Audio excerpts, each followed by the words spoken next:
ગુજરાતી છો ને તો કેટલો ગર્વ છે ગુજરાતી હોવાનો? ખૂબ જ. તો હવે હું બોલીશ તો વધારે થઈ જશે તમને કદાચ. જેમ આપણી ગુજરાતની ગાથામાં કહેવાયું છે કે આ અમારું ગુજરાત છે જ્યાં પ્રેમ કેરો સાથ છે, પ્રભુજીનો પ્રસાદ છે, પ્રકૃતિનો વરસાદ છે. આ અમારું ગુજરાત છે જ્યાં નર્મદાના નીર, માખણ ને પાણી અને પ્રજા શૂરવીર છે.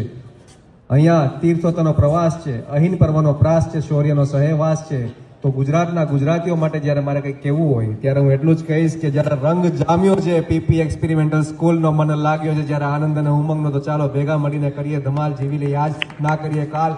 આમ પણ ગુજરાતી માણસ એ જિંદગી જીવનારો માણસ કહેવાય. જાગ્યા જાગ્યા ગુજરાતી જાગ્યા. આમ પણ ગુજરાતી માણસ એ જિંદગી જીવનારો માણસ કહેવાય ને આન બાન શાંતિ જે જીવે એ તો આપણો પાક્કો ગુજરાતી કહેવાય. જે અડધો રોટલો ખાય પણ સુખ નો ખાય, નીતિ નો ખાય, and point to be noted, બીજાને ખવડાવીને ખાય ને એને આ પાક્કો ગુજરાતી કહેવાય. કહેવાય કે નહીં? કે માંગો જો પાણી ને દૂધ આપી જાય, પ્રેમથી કહો તો જાનવી દઈ જાય. ભરપૂર પ્રેમથી જેના દિલ છે છલકાય, કોઈની બી જોડે જેના મન ભળી જાય. બિઝનેસમાં જે કોઈથી પાછળ ના થાય, આને તો વેપારીનું મગજ કહેવાય.